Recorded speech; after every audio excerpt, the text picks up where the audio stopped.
આ ચાર જે ફેરા ફર્યા કયા છે? મારી સાથે સદૈવને માટે ધર્મની અંદર આગળ રહીશ. જેટલી પણ બહેનો બેઠા છે ને એ પણ સાંભળજો.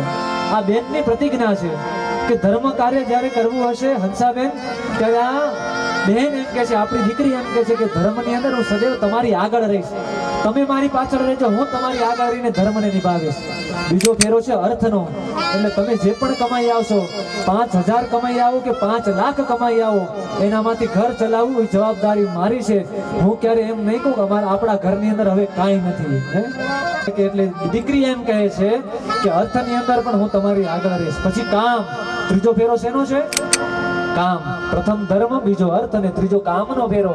એટલે દીકરી એમ કહે છે કે તમારું જે ગોત્ર છે, પોતાના પતિને એમ કહે છે કે તમારા ગોત્રને આગળ વધારવા માટે હું તમારી સાથે રહીશ, તમારી પડખે ઊભી રહીશ અને તમારું ગોત્ર આગળ વધે એના માટે હું તમારો પૂર્ણ રીતે સહયોગ આપીશ. એટલે ત્રીજો ફેરો છે કામ. તમારી જે પણ ઈચ્છાઓ હશે હું તમારી પૂર્ણ કરીશ.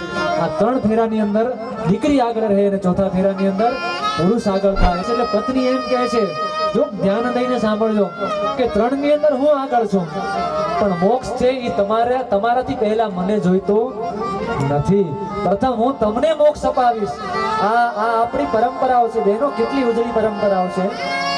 મોક્ષની અંદર બેન આગળ નથી રહેતા. એ એમ કહે છે નહીં, મને મોક્ષ નથી જોઈતો, પ્રથમ મોક્ષ હું તમને અપાવીશ, પછી હું તમારી પાછળ, મારું મોક્ષ થાય કે ન થાય હું તમારી પાછળ. આ ઉજળી પરંપરાઓ છે. અને અમારા આ રૂડાણી પરિવારની હંસાબેનની, હરેશભાઈની, એમના મામા અને અમારા ખાસ અમૃતભાઈ, છગનભાઈ, એમના બધા પરિવારની ખૂબ ઈચ્છા હતી કે મારા વિધિ વિધાનથી લગ્ન થાય. એટલે વિશેષ સમય લાગ્યો છે. થોડી વારનો સમય છે. હવે આપણે